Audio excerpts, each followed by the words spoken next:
Olá pessoal, tudo bem? Como é que vocês estão? Espero que estejam todos bem. Vamos dar início à nossa aula de número 7, tá? Do módulo de suporte emergencial à vida.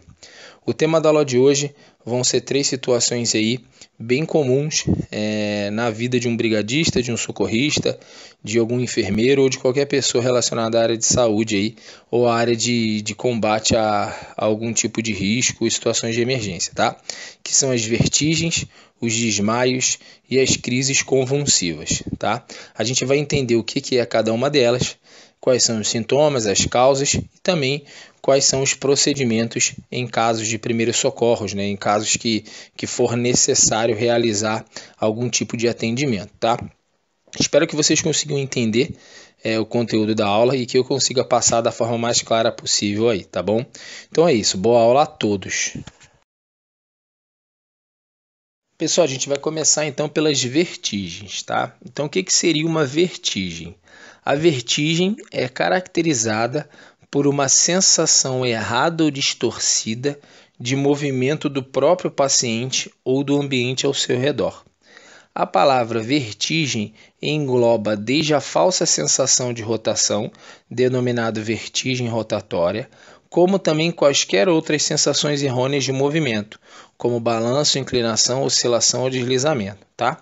Então, resumidamente, o que seria a vertigem, pessoal? Seria aquela sensação de que o local ou a própria pessoa está se movendo, sendo que está tudo parado, tá? Então, essa seria a vertigem, é uma sensação errônea de movimento, seja ela do espaço onde a pessoa se encontra ou da própria pessoa, ela está achando que ela está rodando. É importante, pessoal, a gente fazer uma diferenciação entre a vertigem e a tontura, né? Porque geralmente elas estão bem relacionadas, tá?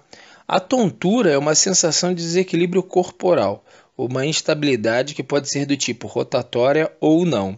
As vertigens são as tonturas do tipo rotatório, caracterizada pela ilusão de que o ambiente está se movendo ao seu redor, tá? Então a vertigem tem como característica o movimento rotatório. Já a tontura, nem sempre a sensação vai ser de rodar, tá? Então essa é a principal característica, tá bem? Tanto a vertigem quanto a tontura, elas geralmente vão ter origem de doenças do labirinto ou dos nervos. Labirinto está relacionado ao ouvido, né? Que é um dos órgãos do ouvido, ou também pode estar relacionado aos nervos, tá? E ela pode ser de evolução benigna e compensação natural, que é a vertigem periférica. No entanto, pode ocorrer como o primeiro sintoma de processo de maior gravidade, como algum acidente vascular ou tumor, que seria a vertigem central, tá? Então a gente vai falar um pouquinho mais sobre vertigem periférica e vertigem central. As causas podem ser de origem central ou periféricas, que foi o que a gente viu lá em cima. Então, as causas das vertigens podem ser central ou periférica. As causas centrais geralmente são mais graves, porque podem ser decorrentes de tumores, acidentes vasculares, infecções e doenças inflamatórias, que ocorrem dentro do sistema nervoso central. Já as periféricas podem ser devido a disfunções labirínticas, que está ligado ao labirinto, e do nervo vestibular, provenientes de infecção, intoxicação de medicamentos, tumores extracranianos e traumas, tá? Então, o que é importante a gente entender de toda essa linguagem médica aí? Primeiro, que a vertigem tem como característica movimento rotatório, tá? Uma sensação errônea de movimento rotatório, ou seja, é uma sensação de que o ambiente ou você está rodando, só que está tudo parado, tá? Vertigem e tontura. A tontura é similar, é parecida a sensação, porém nem sempre vai ser de rotação. Às vezes pode ser de desequilíbrio ou alguma outra situação. Aí sim seria a tontura, tá? Tanto a vertigem quanto a tontura, tá? Mas a gente está focando nas vertigens, pode ter origem periférica ou central, tá? Quando a causa for central, ela vai ser mais grave, vai estar relacionada ao tumor, algum acidente vascular, alguma situação mais grave. Já uma periférica pode estar ligado à questão do labirinto, que é o ouvido, tá? Ou de algum nervo, alguma coisa mais simples, tá? Então, o que a gente tem que diferenciar por enquanto? que as vertigens de origem centrais são mais graves do que as vertigens de origem periféricas. Quem é que define isso? O médico, o enfermeiro, né? Depois de um estudo mais aprofundado, analisando aí qual foi o motivo da vertigem. Agora, pessoal, a gente vai falar mais um pouquinho sobre os tipos de vertigens, tá? Por que a gente vai falar mais um pouquinho? Porque os tipos vão estar ligados à origem das vertigens. Como a gente viu no slide anterior, pode ser de origem periférica ou de origem central, tá? Então a gente vai falar desses dois tipos de vertigem e mais de outros dois tipos, que é a oscilatória e a rotatória. Tá? Mas antes da gente começar a falar do tipo, a gente vai ter que ressaltar o seguinte: tanto a tontura quanto a vertigem, ela pode ter diversos motivos, né? Diversas origens. Por isso que é muito importante que seja investigada a causa. Tá? Até porque foi o que a gente disse lá atrás. Se for uma vertigem de origem periférica, geralmente é mais tranquilo. E isso vai acontecer na maioria das vezes. Tá? Vai ser benigna, não vai ter nenhum aprofundamento, nenhuma consequência maior para a vítima, tá? Se ela for periférica. Porém, se ela for uma vertigem de origem central, que são os casos mais raros, tá? Ela vai poder estar ligada a um tumor ou alguma situação mais complicada. Por isso que a gente tem que ficar atento, tá bem? Então vamos falar um pouquinho de cada uma delas. Vertigem central. A vertigem central ou síndrome vestibular central é ocasionada por alterações no sistema nervoso central, como aneurisma, tumor central e enxaqueca. Entre as formas de reconhecer essa vertigem central está a atenção para os principais sinais de alerta da doença neurológica, que são, então, na vertigem central, quais são os principais indícios aí, tá? Presença associada com dor de cabeça, ou seja, vai ter uma dor de cabeça, falta de coordenação dos movimentos, falta de coordenação de fala e visão dupla. Tá? Esses são os principais sintomas em casos de vertigem central, que é o nosso caso mais grave, o que menos acontece, mas isso é o que vai acontecer caso a pessoa esteja com vertigem central. Tá? Alguns dos sintomas. A gente também tem a vertigem periférica. A presença de náusea e vômito é mais comumente encontrada na vertigem de origem periférica. Tá? Então, a sensação vai ser a mesma, tanto da central quanto da periférica, só que na vertigem periférica eu vou ter náuseas e vômitos, tá? Ou seja, de origem labiríntica, né? Que vai estar relacionado ao ouvido, tá? Então isso que vai dar essa sensação de rotação. Esse tipo de vertigem costuma ser menos danosa e não indica necessariamente o início de um quadro de saúde mais agravado. Então, como a gente viu, né, a periférica geralmente é bem mais simples e não vai trazer maiores consequências aí para a pessoa que teve a vertigem, tá? A gente também tem uma vertigem oscilatória, geralmente denomina a sensação de balanço ou inclinação. Na vertigem oscilatória, a pessoa tem a sensação de desequilíbrio, com movimento em várias direções, como se estivesse em um barco, tá? Então essa vertigem oscilatória é a chamada tontura, tá bom? Então quando a gente abre as classificações, a gente encaixa a tontura nas vertigens oscilatórias, tá? Não deixando de lembrar da diferenciação entre vertigem e tontura que a gente falou lá atrás, tá? Então a tontura é uma vertigem oscilatória. E a gente tem a vertigem rotatória. Na vertigem rotatória, a pessoa sente que ela ou o mundo estão rodando, que é a principal característica da vertigem, tá? Então, quando a gente fala dos tipos de vertigem, ela vai estar classificada em relação à origem da vertigem, que é a vertigem periférica e a vertigem central, tá? E também relacionada ao que está acontecendo, que é a vertigem oscilatória, que é a sensação de equilíbrio, e a vertigem rotatória, que é a sensação que o mundo está rodando, tá? Então é isso. Quando a gente fala em tipos de vertigem, eu vou ter essas classificações aí. Agora, pessoal, eu trouxe para a gente alguns fatores, aí, alguns sintomas, né, que podem agravar ou que podem acontecer durante uma vertigem, tá?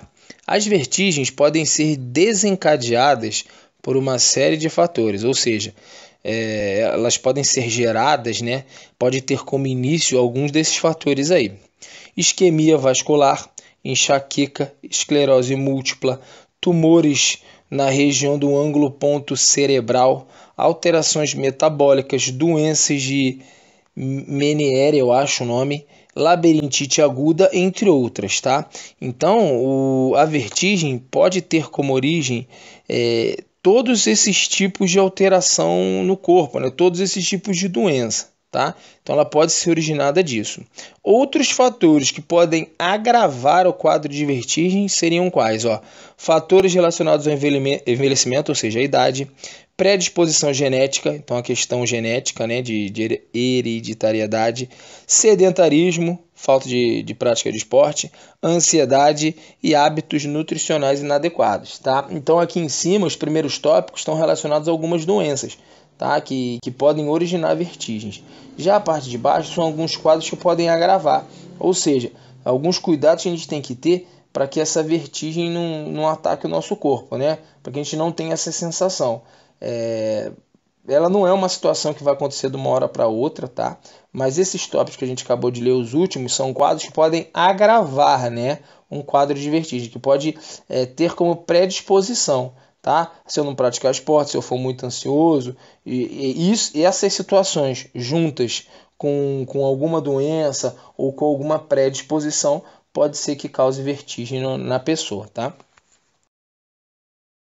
E agora, pessoal, a parte mais interessante aí, que a gente tem sempre que dar uma olhadinha, que é a questão do tratamento e dos primeiros socorros, tá? Antes de a gente falar dos primeiros socorros, eu vou falar o tratamento. Para tratar a vertigem, o mais importante é fazer um diagnóstico correto, que é aquilo que a gente falou, porque ela pode ter diversas origens. Então, primeiro a gente tem que identificar qual foi a origem da vertigem, central ou periférica, né, para a gente poder realizar o tratamento, tá?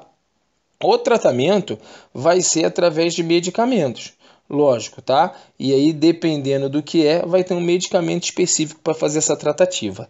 Lembrando, quem investiga, quem trata, vai ser o médico, né? O papel do socorrista, o papel da emergência ali é realizar os primeiros socorros, tá? E sempre que a gente fala em primeiros socorros, a gente vai lembrar de análise primária e secundária. Então, eu já realizei análise primária e secundária, pelo menos já comecei a fazer isso e já identifiquei um quadro de vertigem. Por quê? Porque a gente já viu as características, a gente já viu alguns sintomas. Então, depois que eu fiz ali a análise primária e análise secundária, eu estou em processo, né? Estou fazendo a análise primária e secundária, eu identifiquei um quadro de vertigem. Então, depois que eu identifiquei isso, o que eu tenho que fazer? Lembrando, se for uma situação que você está longe do hospital, que você não tem maiores condições, né, você tem que chamar o serviço especializado ali, tá? Mas até o serviço especializado chegar, o que a gente tem que fazer? Primeiro, o primeiro procedimento a ser tomado é evitar a aglomeração de pessoas em torno da vítima, tá? Então a pessoa está com vertigem, já está com uma sensação ruim, então a primeira coisa é você garantir que tem espaço ali para respirar, né? Que a temperatura esteja ideal, que não esteja uma aglomeração de pessoa. Depois, coloque a vítima sentada em uma cadeira com a cabeça abaixada para frente, que a gente pode ver na figura ali. Coloque suas mãos sobre a nuca da vítima e peça para que ela force a cabeça para cima enquanto você força para baixo, que a gente também vê na figura da direita ali. Após esse procedimento, verifique se há melhora ou se a tontura evoluiu para um desmaio, tá? Então, a consequência da tontura, da vertigem no caso, né, vai ser o desmaio. Então, se nesse tipo de situação, depois que você fez isso, se não melhorar, a pessoa vai vir a desmaiar, que é o nosso próximo assunto. E aí, se a pessoa desmaiar, a tratativa vai ter que ser dada de acordo com o que a gente vai ver mais pra frente aqui, tá bom?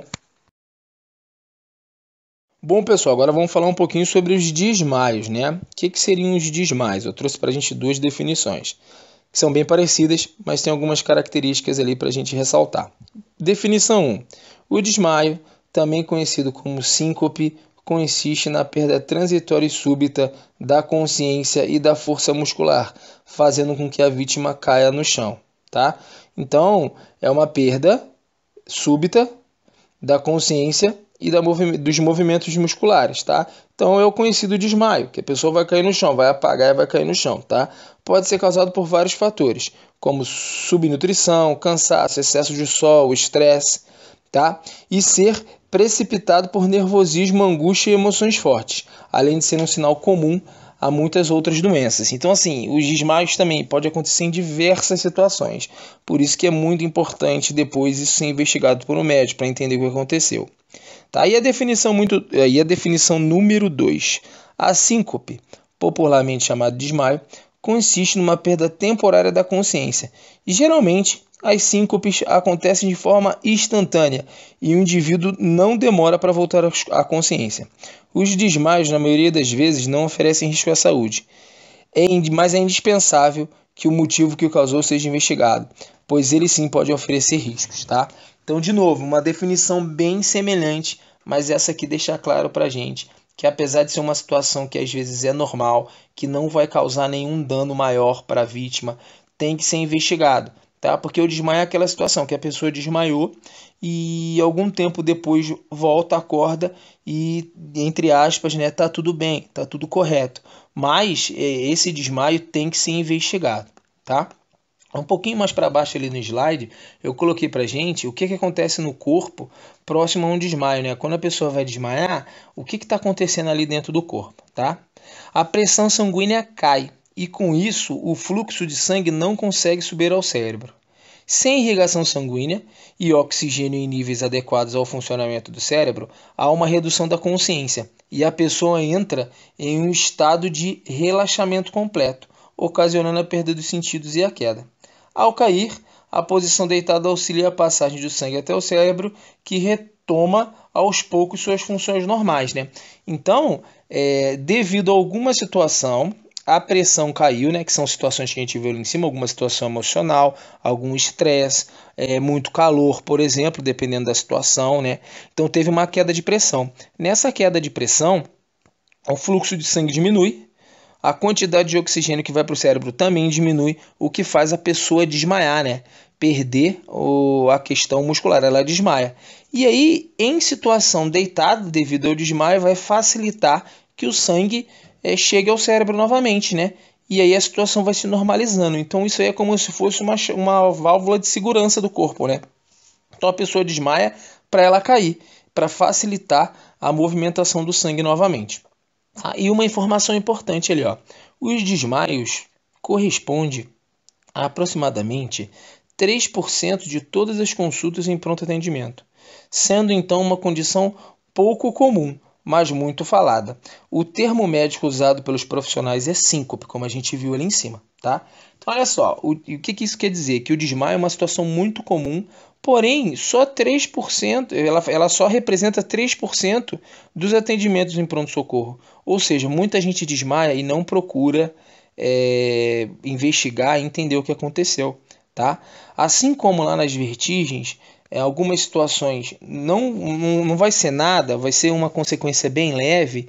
Em outras situações, o desmaio pode ter origem de alguma doença pior, né, de algum tumor, de alguma situação. Tá? Por isso que tem que ser investigado. Por isso que é sempre bom, após um atendimento, você como socorrista, como brigadista, como profissional dessa área de primeiros socorros, direcionar, né, e sempre lembrar o paciente que é bom fazer uma investigação mesmo ele retornando com tudo certo, tá bom? Aí, pessoal, como eu disse agora há pouco, né, a gente vai falar um pouquinho sobre as causas, tá? São várias as causas dos desmaios, que vão desde causas benignas a causas malignas, com risco de morte súbita, tá?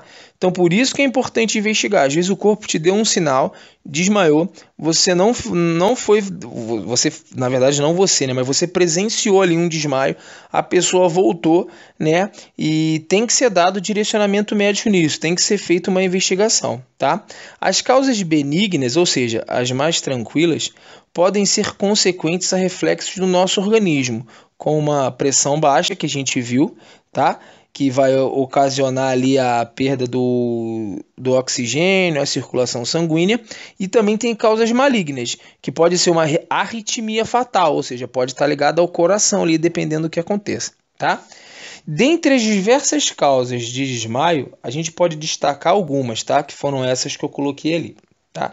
Então, o que pode causar um desmaio?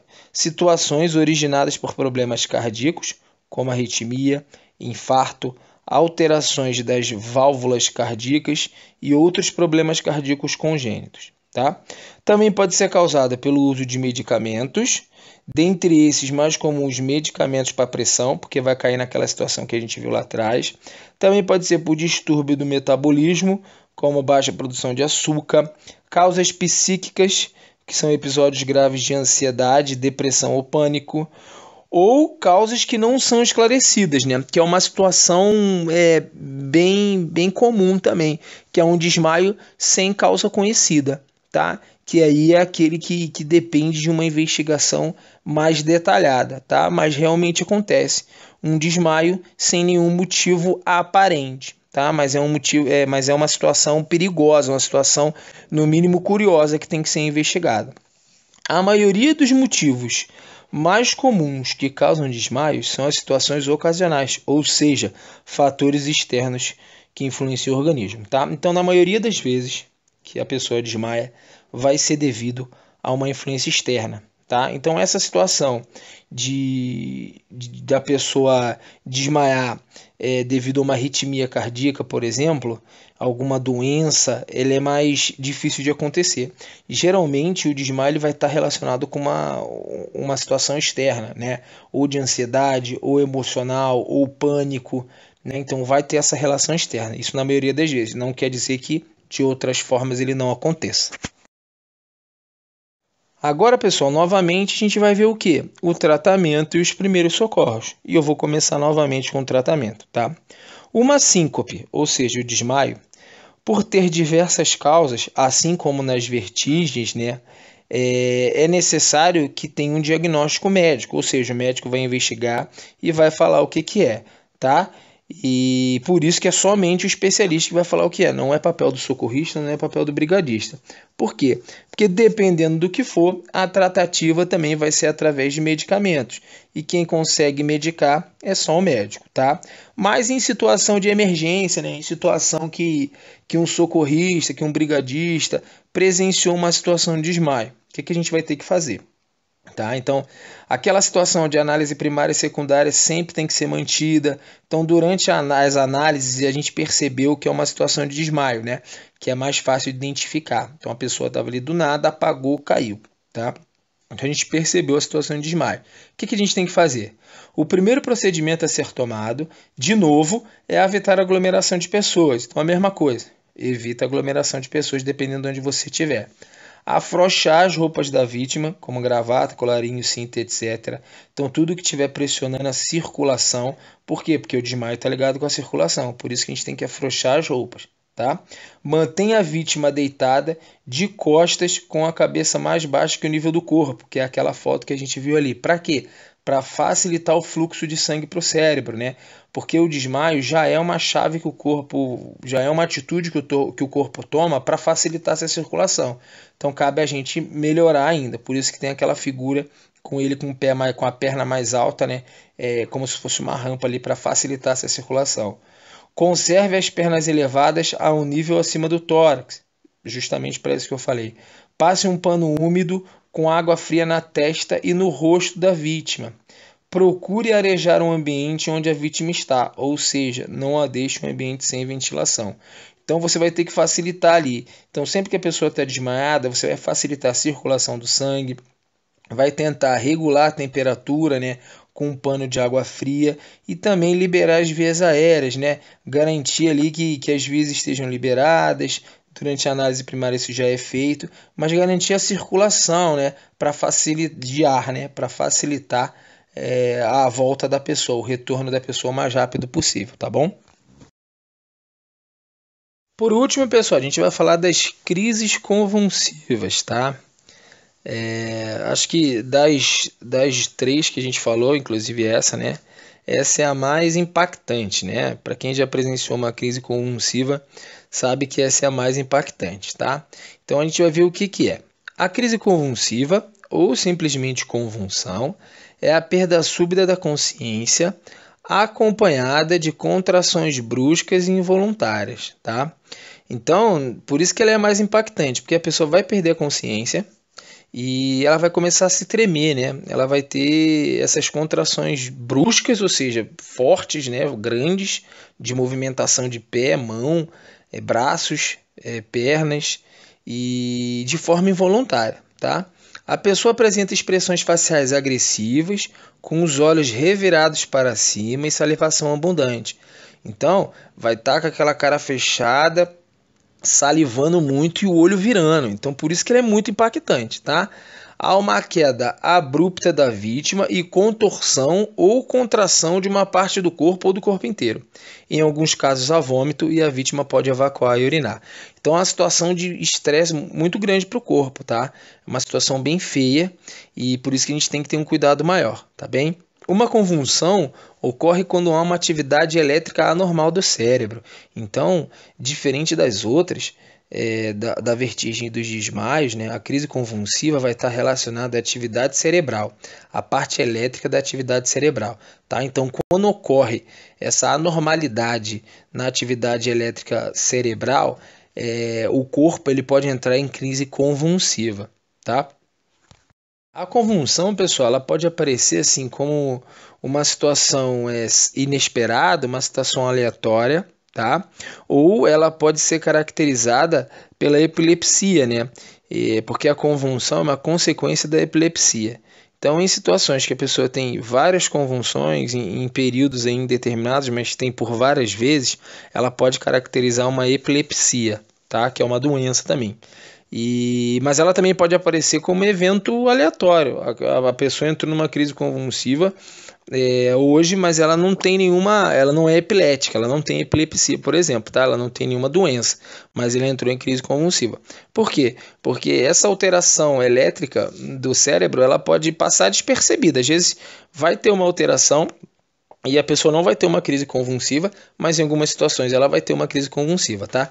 Por isso que ela pode ser caracterizada como uma doença, como a epilepsia, se ela acontecer várias vezes, ou como um fato isolado, né? Se ela acontecer uma vez só. Tá? A convulsão acontece por uma falha na condução elétrica no cérebro, levando a maior atividade elétrica em algum ponto suscetível deste, o que provoca os sintomas da crise convulsiva. Tá? Então isso é como funciona. Então eu tenho uma sobrecarga, tá? Eu tenho uma atividade acima do normal quando a gente fala na parte elétrica no cérebro e aí pode causar as convulsões. As convulsões ou crises convulsivas acontecem frequentemente na prática clínica, né? Ou seja, é comum no ambiente hospitalar. Dados americanos estimam que a ocorrência de crises convulsivas em cerca de 5% da população. Então, 5% da população já tiveram ou vão ter, né, essas crises convulsivas. Isso é um dado americano. É uma condição muito frequente em todas as idades, especialmente em crianças nos primeiros anos de vida. Tá? Então é um quadro mais comum em crianças no primeiro ano de vida, né? Por alguma formação ainda, né, cerebral, por alguma coisa que esteja acontecendo ou por algum problema efetivo, tá? Mas ela é mais comum aí nesses primeiros anos de vida, tá bom? Por isso, se acontecer depois, assim como as vertigens e desmaios, por mais que não seja nada grave, o médico ele tem que ser procurado, tá? No caso das crises convulsivas, geralmente a pessoa vai procurar um médico, porque é um cenário muito mais crítico, né? É uma situação muito mais delicada, muito mais feia. Então a pessoa geralmente fica com mais medo. Então procura um médico, tá? Para aí sim detectar, por exemplo, uma epilepsia, uma prévia, né? Antes de você ficar convulsionando por diversas vezes, o médico já consegue identificar um quadro de epilepsia através de algum exame, tá? Ou não, ou descartar e ser entendido que foi um quadro separado e que nenhuma medida mais assertiva tem que ser tomada. Aí, pessoal, a gente tem alguns tipos de convulsões, tá? Aí a gente tem os tipos e a classificação dessas convulsões, assim como a gente teve lá nas vertigens, tá? Então as convulsões elas podem ser epiléticas e não epiléticas, que são essas situações que a gente falou ali em cima. Se a pessoa ela tem um quadro de convulsão constante, ela pode ter uma doença chamada de epilepsia, tá?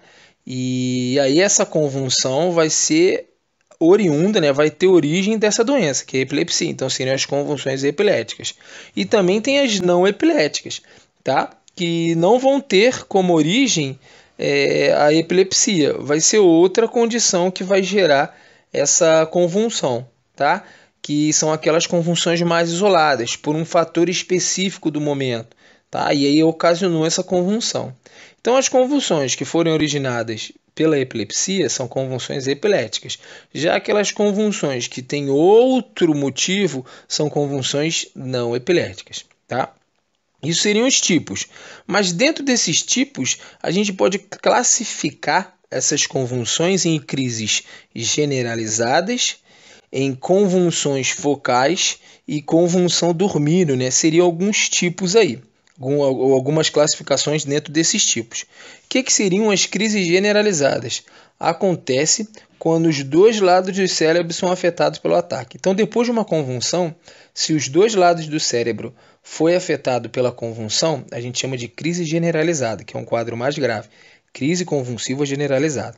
Eu também tenho as convulsões focais. Como o próprio nome diz, as crises focais são divididas em parciais simples, parciais complexas e aquelas que evoluem para crises generalizadas secundárias, tá? Então, as focais são as que vão ter pontos específicos ali afetados após a convulsão. E, por último, convulsão dormindo. É possível ter uma convulsão dormindo em alguns tipos de epilepsia. As crises epiléticas podem ocorrer exclusivamente durante o sono, tá? Então, essa convulsão dormindo vai estar ligada às crises de convulsão epilética. Em alguns casos de epilepsia, as convulsões ocorrem só quando a pessoa está dormindo, né? O que é muito delicado e complicado, né? A pessoa dormindo tem uma crise epilética. Então, é um quadro muito delicado e que tem que ser tomado os devidos cuidados aí, principalmente em caso de epilepsia, que já é uma doença, né? Não vai estar mais tão ligada à emergência e urgência, já vai ser uma doença detectada e tem o tratamento correto, tá? Então, quando a gente fala em convulsões, a gente pode dividir elas em epiléticas e não epiléticas e também relacionar ela a devidas consequências de que forma elas acontecem, tá bom? Que é isso que a gente viu agora aqui. Bom, pessoal, agora a gente vai ver um pouquinho sobre os sintomas e as causas, tá? Os sintomas a gente já viu lá atrás, que é esse quadro delicado, né? Da perda de consciência, a movimentação involuntária dos músculos, né? Braços, pernas, a própria boca, o olho fica virando, salivação, pode ocorrer vômito, náuseas, né? Então, isso tudo seria um sintoma de uma crise convulsiva. Tá? Quais seriam as causas dessa crise convulsiva? Como a gente viu, obrigatoriamente vai estar ligado à condição cerebral, uma condição elétrica anormal do cérebro, tá? Entre as causas mais frequentes estão. Então, o que pode ocasionar uma crise convulsiva? São todos esses tópicos aí, tá? Não vou precisar ler um por um, mas eu vou ler alguns dos mais comuns aí, ó. Níveis anormais de sódio ou glicose, ou seja, questão do açúcar no sangue, infecção cerebral, tumor cerebral, asfixia, abuso de droga, choque elétrico, febre, principalmente em criança, por isso tem que tomar muito cuidado nas crianças pequenas, na questão da febre, tá?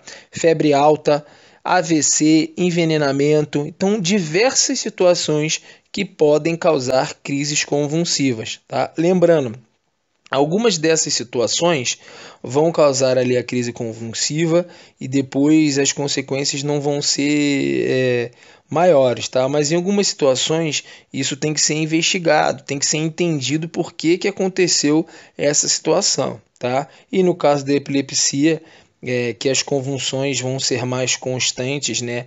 O tratamento tem que ser adequado, tá bom? Então tem uma lista aí de situações e a lista é maior ainda do que essa em que pode acontecer essas crises convulsivas, tá? Por isso que ela não é tão incomum, dependendo aí da condição da pessoa que sofreu essa situação. Por último, pessoal, a gente vai falar sobre o tratamento, né?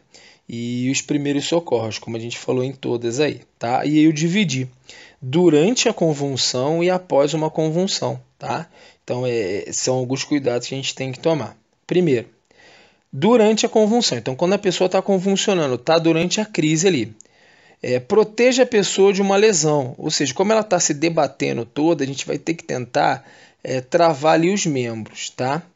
Tentar repousar a pessoa suavemente no chão, caso ela dê sinais de que irá cair. Então, se você conseguir prever, se você vê uma situação que ela vai cair, né, vai entrar em desmaio ou em crise convulsiva, tentar levar ela até o chão antes dela cair. Afastar os móveis e outros objetos que possam ferir a pessoa durante a convulsão, né? Se for um local mais fechado, como ela vai estar se debatendo, você tem que ganhar um espaço ali. Se a pessoa que está tendo convulsão já está no chão, quando você chegar, coloque algo macio sobre sua cabeça. Então tem que tomar esses cuidados para a cabeça dela não bater. Não force nada, incluindo os dedos e bocas da pessoa. Colocar algo na boca da pessoa pode causar ferimentos a ela ou a ele, né? Com os dentes lascados ou uma mandíbula fraturada. Então pode acontecer isso, caso você queira colocar alguma coisa na boca, que não é comum, né? E nem faz muito sentido. Mas é que na situação você acaba tentando fazer alguma coisa, tá? Você também poderá ser mordido, então tem que tomar muito cuidado com isso, né? Pessoas em crises convulsivas, né? Ou em crises epiléticas, ela vai ter uma movimentação da boca. Então não tentar segurar a boca, porque você pode ser mordido e se machucar, tá?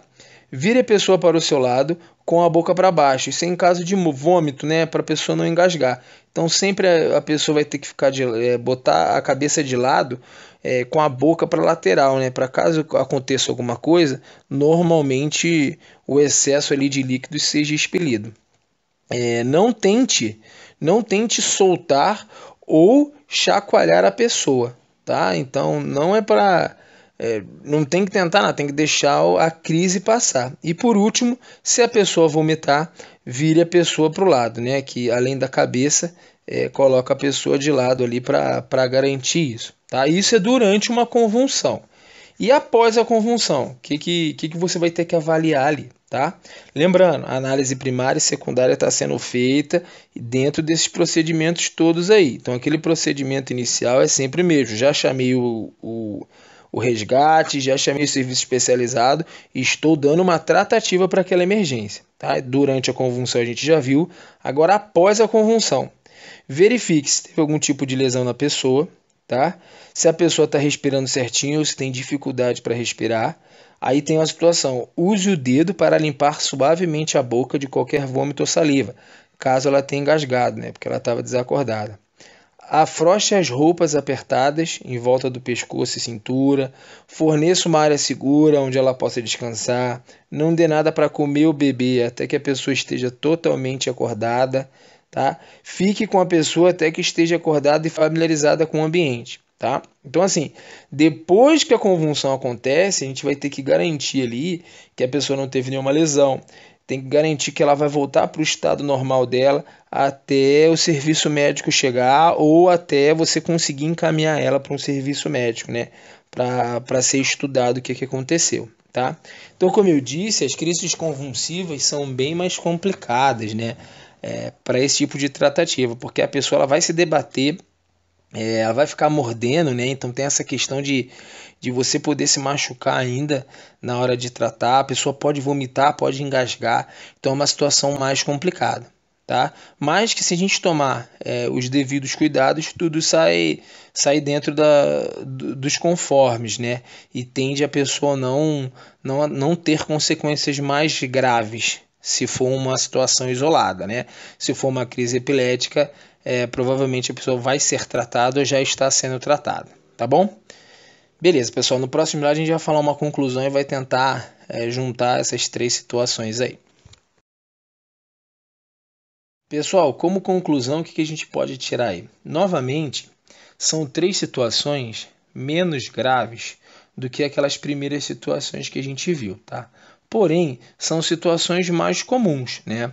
Acredito que a maioria de vocês já tenham visto algum tipo de vertigem, tontura, desmaio e até mesmo essas crises convulsivas, tá? Por isso que é muito importante a gente saber a tratativa correta, tá? Lembrando que a análise primária e secundária é sempre primordial, né? Todo aquele procedimento referente a primeiros socorros é todo essencial, tá? A gente sempre eu sempre trago, né, o tratamento de primeiros socorros, porque a gente está falando de um curso técnico em segurança do trabalho, né? Então eu estou focando isso para situações organizacionais, situações onde você vai presenciar, ou você vai auxiliar, ou você vai ser o próprio socorrista da pessoa, tá? Não estou generalizando para situações do cotidiano.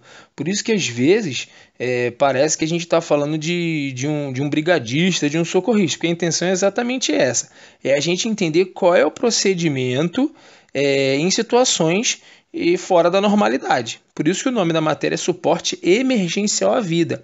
Então, o próprio nome já diz, vai ter que suportar em situações de emergência a vida do acidentado, tá? Então, por isso que eu trouxe quais seriam os passo a passos, né, para poder realizar esse tipo de atendimento para cada uma dessas situações. Lembrando que o que a gente viu lá na primeira e na segunda aula é sempre mantido, né? A questão dos primeiros socorros e análise primária e secundária e toda a parte de equipamento. Só que para cada situação eu tenho uma tratativa diferente, como a gente viu agora, tá?